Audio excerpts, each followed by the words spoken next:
All these through here are all Malcolm Francis taking the spider. and you notice there's different colours depending on Yes. fishing. Yes. Next thing So we the need to most get the river successful I've had left on open all year from the main road down, so we can still fish our water. Later, sound like mine. Can't stop bloody talking. I'm going to shoot. So the size that I normally would use on the Waikanae is a 14 and a 16. I'll catch up whenever the committee meeting. And on the Rangatiki I'd use the size, Well, back in the ZAC meeting, bloody email. pretty straightforward to tie. Different, mainly you're using a partridge. Just try and catch up. And you're taking the feathers generally off this area here, or you can actually buy them loose, like this. And another very popular one for the dark colour, which is basically the starling. And if you find a starling, especially around this time of the year, freeze it.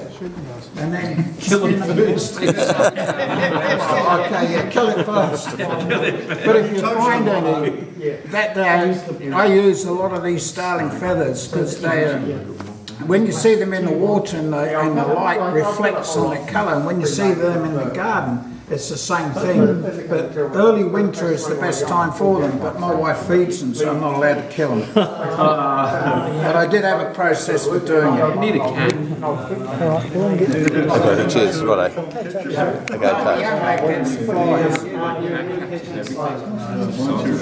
So really this is pretty straightforward. There's no tail, so all you're tying on here is a body and a wing, which is the soft hackle. And the value of this fly is you fish it directly out, you let it swing round, and you have a reasonably tight line. So what I would normally do, I'd fish upstream with this rig, and this would be attached to a dry fly. Whip, come here, where are you?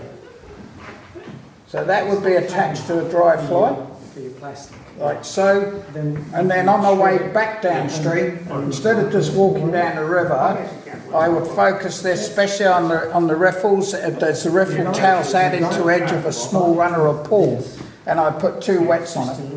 And I just put 2 different colours, and I never fish without a black. So this little dark colour I use all the time, and I'll put a variation of a colour on.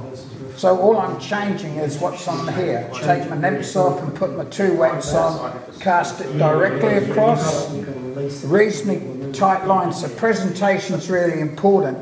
The dry fly is acting like an indicator, but if you put a normal type of indicator on with wet flies, you won't see the take. Because quite often what I find with the wet fly, it's quite subtle, but once they get in the mouth and you've got a reasonably tight line, they basically hook themselves. And I find these, but I love them. And it just simply gives you a lot more versatility. A lot of people believe you've got to be on little streams to use wets. Bullshit. Tongariro. You can fish them on the Tongariro anywhere. They fish extremely well. But obviously on the Tongariro I'd be using a bigger size 12. I wouldn't use anything bigger. So, I'll get started. Any questions? I like your hat. You like the hat? That's not a question. So all this is the fancy silk, like Wayne's. Mine's is about 30 years old as well. So you're tying it. I'm going to tie my soft hackle first, and I tie it in pointed forward, curved towards me. And the same as you heard my learned colleague Tony say, just pinch it on top. Yeah. You want it sitting on the top. And all I do is just tie it down, and then I'll trim it after I've got a few turns on. Trim it and then create my body. So I'm working my way back to the hook. I don't go no further than roughly where the point of the hook is. You can see there. Then I start coming forward again.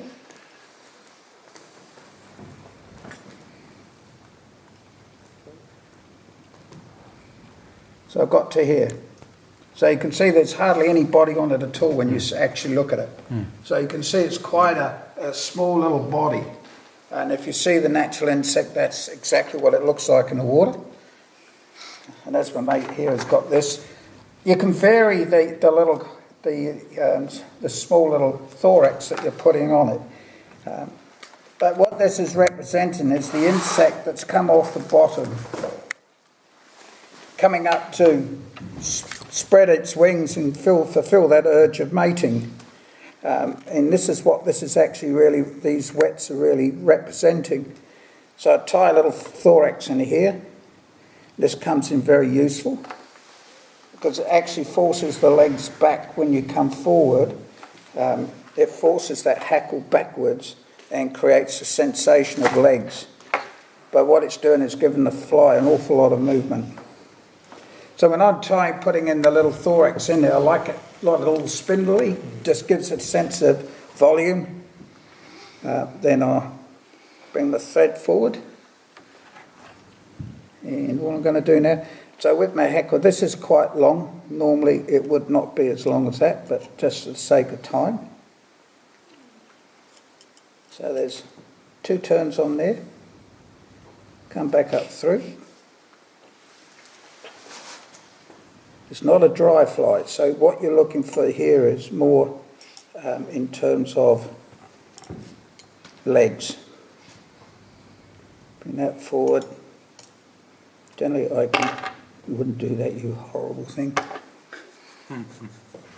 Just mind your language there, Malcolm. No, You're no, on. I'm Being looking- recorded right camera. now. Well, I can used see. to it. You're on Twitter. You're on Twitter now. Oh, Jesus. It'll be on You've gone YouTube. viral.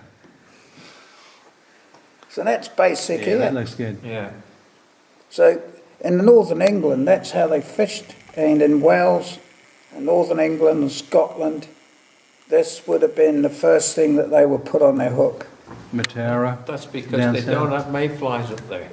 Oops. Mayflies are further south, so they fish spider patterns a lot more. Wouldn't work in the Thames, Malcolm. No. So probably the legs are a little bit long, but you can see Yeah. it's just minutes, but the Yeah. probably could have done with a bit more bulk on the body. But what this does is you can see you've got nice legs, long legs on there, a little bit longer than a gate, but that's fine. But it represents the movement in the water, because remember you're fishing across the river on a tight line and you're managing the swing as it comes round.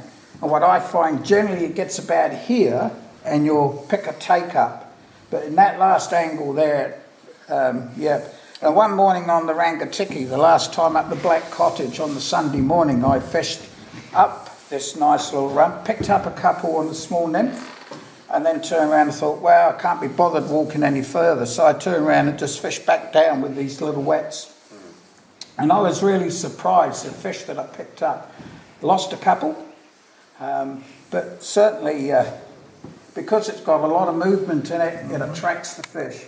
And I think that's the most important thing in any fly you're tying is think about movement, because that's the key attractor.